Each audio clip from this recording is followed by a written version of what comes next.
Ya, pemirsa, untuk mengetahui perkembangan perdagangan komoditas, kita telah terhubung dengan Gini, analis Mega Menara Mas Berjangka.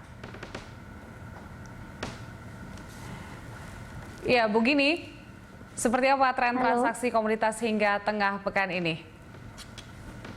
Ya, untuk perdagangan di pasar komoditas ini sejak perdagangan sesi awal pekan hingga hari ini memang pasar komoditas hampir di seluruh pasar ini di perdagangan flat. Ini karena cenderung minimnya data ya di sepanjang sesi, sejak hari Senin hingga Rabu ini. Lalu kemudian untuk di pasar komoditas emas dan online, ini untuk pasar, masing-masing pasar ini cenderung di perdagangan stabil bergerak dalam range yang terbentuk dari sejak pekan lalu, ini berbanding terbalik dengan perdagangan di pasar kopi ya.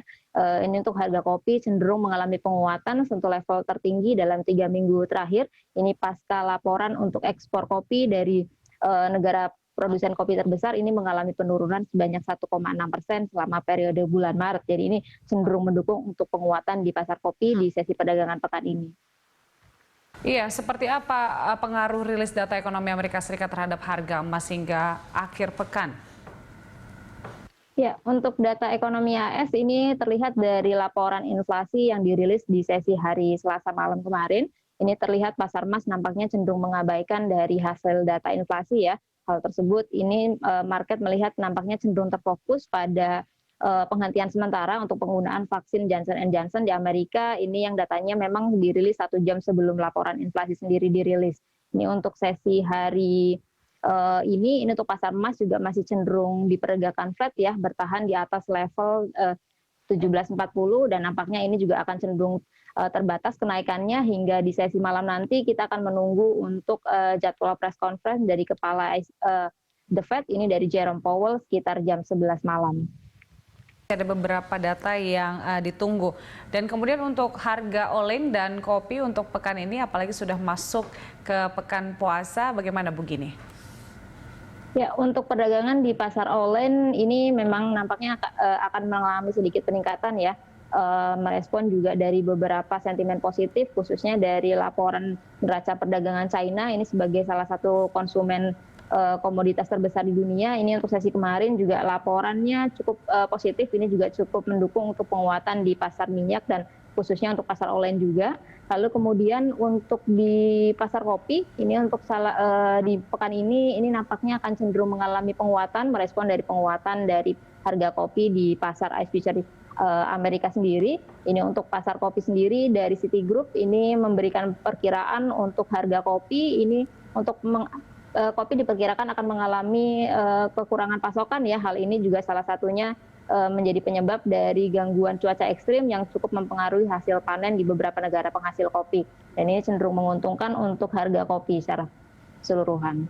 Nah, untuk rekomendasi Anda terhadap kopi seperti apa melihat kecenderungannya sedang turun saat ini? Ya, untuk pasar kopi ini melihat dari dibukanya kembali beberapa aktivitas publik yang ada di Inggris, lalu kemudian juga sentimen dari penurunan pasokan kopi ini nampaknya untuk pasar kopi akan cukup diuntungkan. Untuk pasar kopi Arabica ini diperkirakan akan mencoba stabil di atas level 71.000 dengan range untuk minggu ini diperkirakan akan mencoba level 71.500 per kilo. Sementara untuk pasar kopi Robusta ini nampaknya akan mencoba tembus level 20.000 untuk pekan ini.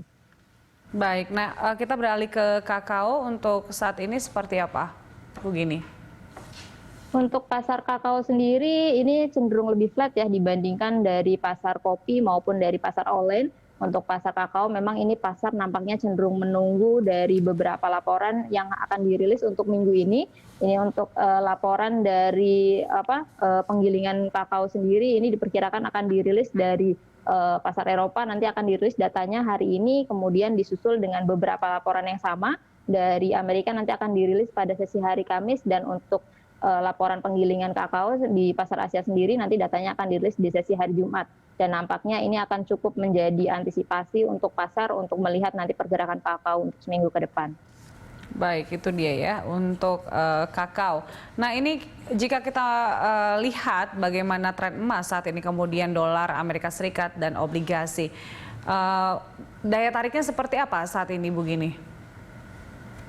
Ya, untuk pasar emas, dolar dan pasar obligasi memang memasuki selama pandemi ini memang cukup signifikan ya. Pasar obligasi juga cukup ramai pasca ini dari Amerika Serikat melontarkan untuk stimulus yang cukup besar, tapi untuk secara pergerakan memang emas ini cenderung berbanding terbalik ya dengan pergerakan pasar dolar yang cenderung searah dengan pasar obligasi.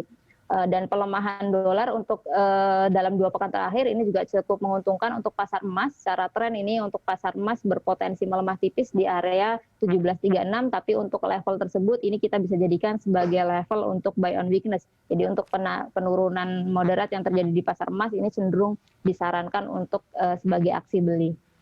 Oke, bisa beli pada saat harga rendah saat ini ya. Bu Gini, terima kasih untuk informasi dan analisisnya sore hari ini. Pemirsa, Gini analis Mega Menara Emas Berjangka.